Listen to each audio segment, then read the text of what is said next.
On this Saturday night, 1 week down, 1 month to go. With the Liberals surging in the polls, the other parties face pressure to pivot their campaigns. Not such a great week for the Conservatives and a pretty bad week for the NDP. From tax write-offs to capping food prices, we'll tell you what the candidates are promising today. Myanmar in mourning, more than 1,600 killed, and a frantic search for survivors after Friday's ferocious earthquake. Fertility Finder, a new tool for Canadians struggling to conceive. Plus, pulling some strings, how the trade war is changing the way these guitars are built. The more Canada we can put into the guitars at this point, the better it is.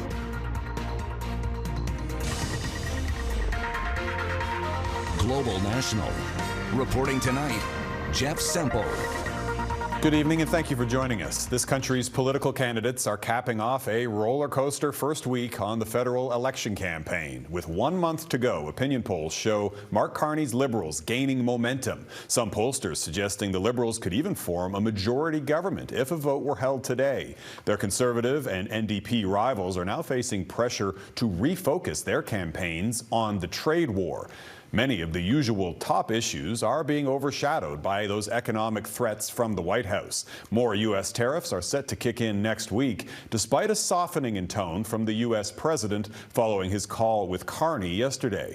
Touria Izri begins our coverage tonight. Who's ready to stand up for Canada? Who's ready to stand up for me? Any path to victory for Mark Carney runs through here, the suburban Ottawa riding of Nepean, where the Liberal leader has chosen to run for a seat, and right next door to Pierre Poilievre's riding. This is the most important election of our lifetime. It's critical in redefining our relationship with the United States.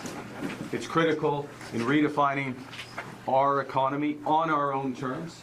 Carney did not take questions Saturday, a day after his first phone call with Donald Trump. We had a very good conversation. The tone may have shifted, but the threats remain, including sweeping tariffs on cars made outside the U.S.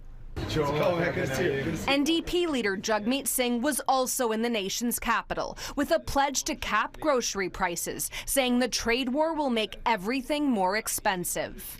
In the face of plummeting popularity, the New Democrats are dedicating their time and resources to places where they still have a chance. I'm running to become Prime Minister, and I don't want to presuppose the outcome of the election, but I can tell you one thing very clearly, that New Democrats, myself as leader, will never support Pierre Poilievre.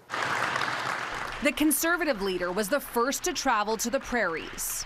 Poilievre faced fresh questions about whether he'll pivot to more tariff-related policies. We will obviously retaliate against unfair American tariffs and work to eliminate them. But what we really need to do is reverse the weakness caused by the lost Liberal decade.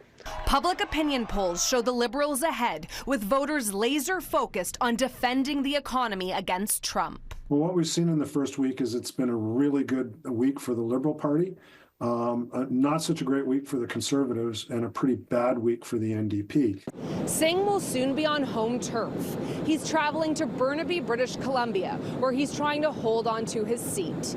Even the NDP leader could lose in his riding, as both the Liberals and Conservatives gain ground in that province. Jeff? All right, Touria Izri in Ottawa. Thanks, Touria. Pierre Poilievre is the first party leader to hit the Prairies with a stop today in Winnipeg. He's trying to strike a chord on crime and affordability in the Manitoba capital. And tonight, the Conservative leader is also hosting a rally with thousands of supporters. And that's where we find our Melissa Ridgen. Hi, Melissa. Jeff, Pierre Poilievre continues to draw huge crowds at campaign rallies like this one as he brings his politics to the Prairies. Pierre Poilievre's messaging at a campaign stop in Winnipeg was made for Manitoba. What he calls boots, not suits, here in front of luxury planes flanked not by those who ride them, but by the tradespeople who service them. He announced a Conservative government will allow trades workers to write off the full cost of food, transportation, and accommodation when traveling for work. There will no longer be a $4,000 cap. And more importantly, that will bring down their taxable income and bring down their tax bill. so that they bring home more of each dollar they earn. With Winnipeg often having the dubious distinction of being the murder capital of Canada, Poilievre used the stop to talk crime. We will lock up repeat offenders. And in the case of serious violent offenders, fentanyl dealers, human traffickers, gun smugglers, they will get life sentences. Also top of mind, searching landfills for murdered Indigenous women. This month, the bodies of Morgan Harris and Mercedes Myron were found in a Winnipeg area landfill, both victims of a serial killer. And just last week, Winnipeg police identified another victim, Ashley Shingoose, whose remains are believed to be in a different Winnipeg landfill. Police and city and provincial officials have all said they support a search. Poilievre joined them. I know that the search is necessary, and even though it is very painful for those involved. Poilievre wrapped his Winnipeg stop with a rowdy Canada First rally at this warehouse. His campaign tour heads east this week, where he will surely face questions on what his party plans to do to take the sting out of tariffs and deal with a trade war that is increasingly worrying to Canadians. Jeff? Melissa Ridgen in Winnipeg. Thanks, Melissa. The Premier of Alberta, Danielle Smith, took to Canadian airwaves today to defend a controversial visit she made to Florida earlier this week. On Thursday, Smith recorded a podcast with right-wing influencer Ben Shapiro at an event hosted by a conservative content company. Shapiro has previously supported Donald Trump's calls to make Canada the 51st state, but Smith justified her appearance as the best way to bend the ear of Trump and his supporters. I think we have to realize that some of the center of gravity of decision-making has shifted to Florida and to Fort Lauderdale in particular. He has the second largest listenership of any podcaster in the United States. This is going to be the way we move the dial, the way we convince Americans one by one and the influencers around the president that tariffs are bad for both economies and we need to take a different approach. So I'm pleased by that. Protesters gathered outside Tesla showrooms in cities across Canada and around the world today, their anger directed at the company's billionaire owner, Elon Musk. Demonstrations were held outside dealerships in Vancouver and Saskatoon, part of a global day of action urging people to boycott the company. The initiative, dubbed Tesla Takedown, aims to push back against Musk's influence over the U.S. government and his efforts to slash federal staffing and budgets. Rallies were also held across the U.S. and in several European cities. Turning now to the other major developing story this weekend, the aftermath of that powerful 7.7 magnitude earthquake that rocked 3 countries in Asia on Friday. Tonight, we're learning that more than 1,600 people are dead in Myanmar alone. The airport in Mandalay, the city hardest hit, now lies in ruins, and that's making getting aid in and out of the region extremely difficult. In neighbouring Thailand, at least 10 people were killed. Most died in that terrifying collapse of a high-rise building that was under construction. Candice Cole reports on the frantic search for survivors. Friday's massive 7.7 magnitude earthquake sent shoppers running for their lives out of this mall in Bangkok as the ground shook violently and sent buildings and temples toppling in Myanmar as rescue workers race against the clock to save anyone who may still be alive under the rubble, like this woman rescued Saturday in Mandalay, covered in dust as she's let out of the wreckage. This video shows people in a rooftop pool at a Bangkok hotel race to safety as water spills over the side the moment the earth started to shake. I was in my lazy boy and all of a sudden it moved back and forth and then it toppled over. And I hit my head on the table. This mom recounts the harrowing moments the tremors hit as she gave birth to her baby girl. I was telling my baby, don't come out yet, but the pain kept growing and growing as I was coming down the stairs. I just gave birth right then and there. It was all a shock to me. In Myanmar, Red Cross volunteers are on the ground, but say the destruction has made accessing the injured difficult. In Mandalay, it's so desperate. Never seen anything like that in my life before. The communication is down, so we have no idea, how our friends and families are okay or not. The leaders of Myanmar's largest resistance movement announced a partial ceasefire to allow for relief efforts. China and Russia, which have been Myanmar's biggest weapon suppliers, have sent rescue teams. Myanmar and Thailand remain under a state of emergency. Candice Cole, Global News, Washington. It was a particularly scary night in Ukraine after a volley of Russian drone strikes as the Kremlin ramps up its attacks ahead of further ceasefire talks. This strike at a restaurant in the southeastern city of Dnipro killed 4 people and injured 24 others. There were also attacks in the capital. Russian forces claim to be gaining ground in Ukraine's north and east. Well, it's technically spring, but parts of Canada are bracing for some winter weather. Coming up, a major ice storm knocks out power to tens of thousands in Ontario. Plus, the talk of the town, the message from Canadian municipalities hit hardest by the trade war. Bitter temperatures and freezing rain are pummeling parts of Ontario, including the Toronto area, as a spring ice storm pushes through the province. The blast of winter has already caused power outages for tens of thousands of Ontarians. People are also being warned against non-essential travel due to slippery roads, with some areas expected to see more than 20 millimeters of ice build up. Conditions are expected to last until at least tomorrow.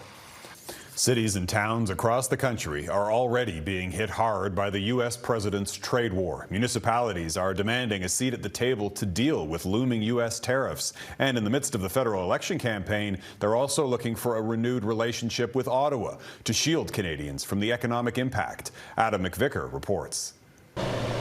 They're responsible for everyday things like garbage pickup, drinking water, and transit. And in this federal election, municipalities across the country want to be a priority. Cities deserve respect from the federal government.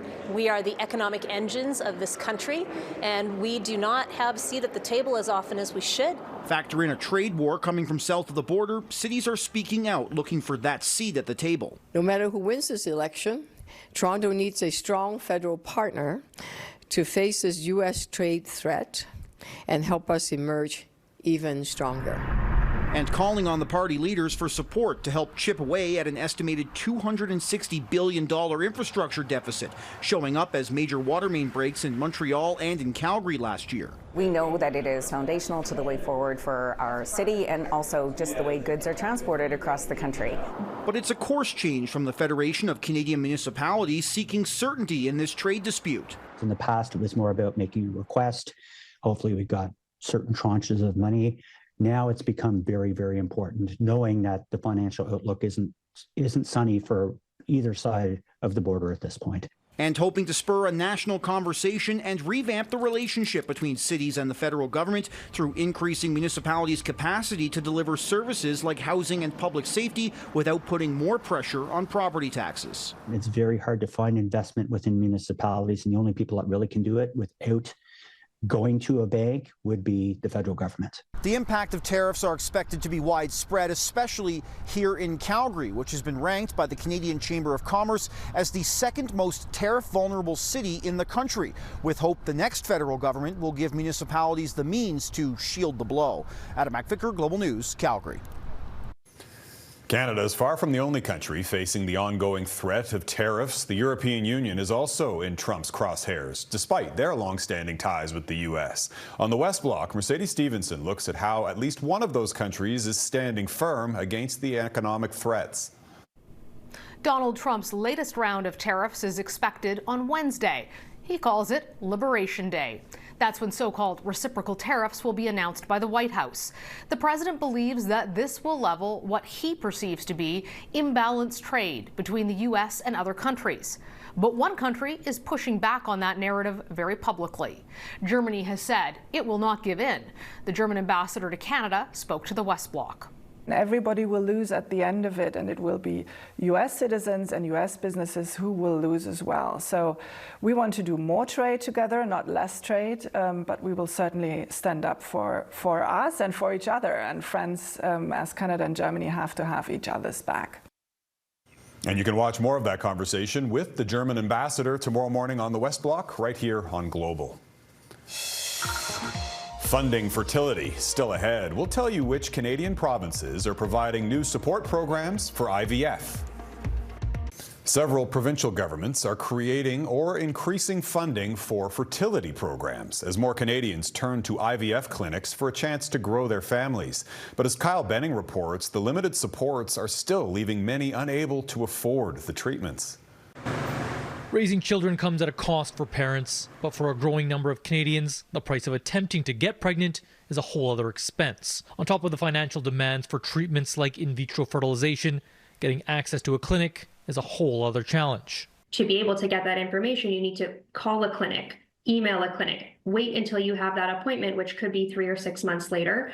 And so we really saw that there was a gap here as we tried to make our own personal decisions. For Erin Goddard and her spouse, it meant creating the website fertilityfinder.ca to give Canadians a better idea of what they should know before working with a clinic. Premiers have noticed the increased demands Canadians have put on the need for clinics. Currently, 9 of the 10 provinces have already introduced a public funding program or plans to enact one to help offset some of the costs. Just in the month of March alone, 4 Canadian provinces announcing either what their program is going to look like or announcing additional money, and the plans are yet to be understood. Alberta is the only province not to have a program or tax rebate to help offset costs.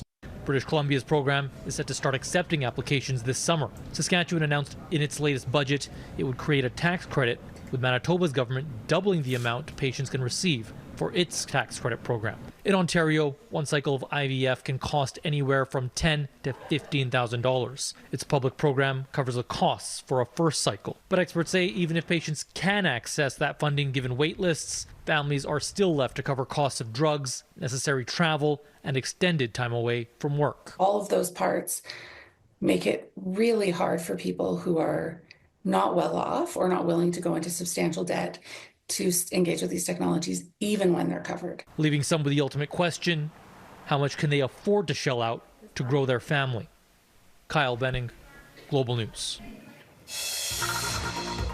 Striking a chord. Up next, the trade war's toll on Canadian music makers.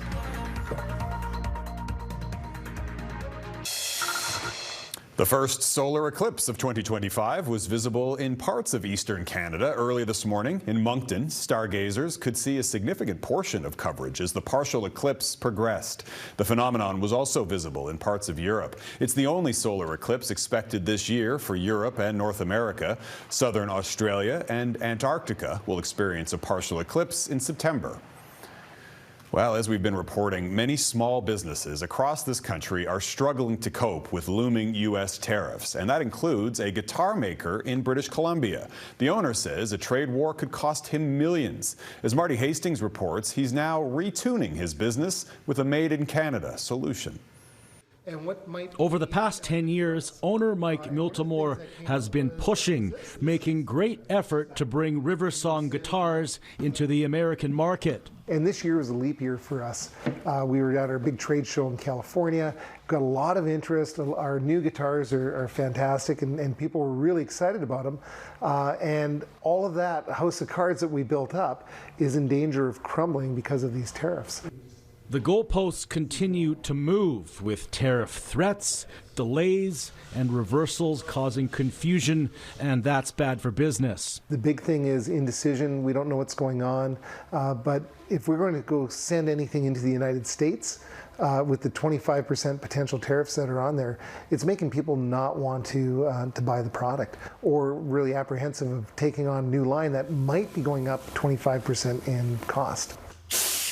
While the White House makes up its mind, Miltimore looks for more ways to stay local. And we're looking at new woods to use in our guitars that aren't necessarily traditional woods in the guitar industry. Things like birch, fir. We've just got a load of fir in, so we're really excited about expanding that so that we're not so reliant on cross-border products. Miltimore is also part owner of the family business, Lee's Music. Many of its products stop in the U.S. at distribution warehouses before coming to Canada. So if it's manufactured in China, there's an extra 20% going on to those Chinese goods going into the United States. And if it's Chinese electronics right now, there's already 27%, so it's 27 and 20%, so 47% tariff going into the United States. Miltimore and his U.S. partners plan to work together to shoulder the extra financial load, but it's a burden Miltimore feels is unnecessary. It's like somebody's side swiping us and taking our knees out from underneath of us. So, yeah, I'm frustrated. For us, the more Canada we can put into the guitars at this point, the better it is. And that is Global National for this Saturday night. I'm Jeff Semple. Tonight's Your Canada showcases Corner Brook, Newfoundland and Labrador, Richmond, BC, and Stony Mountain, Manitoba. Keep them coming. Send your pictures of Canadian pride to globalnational@globalnews.ca. Thanks for watching. Hope to see you back here again tomorrow. Have a great night.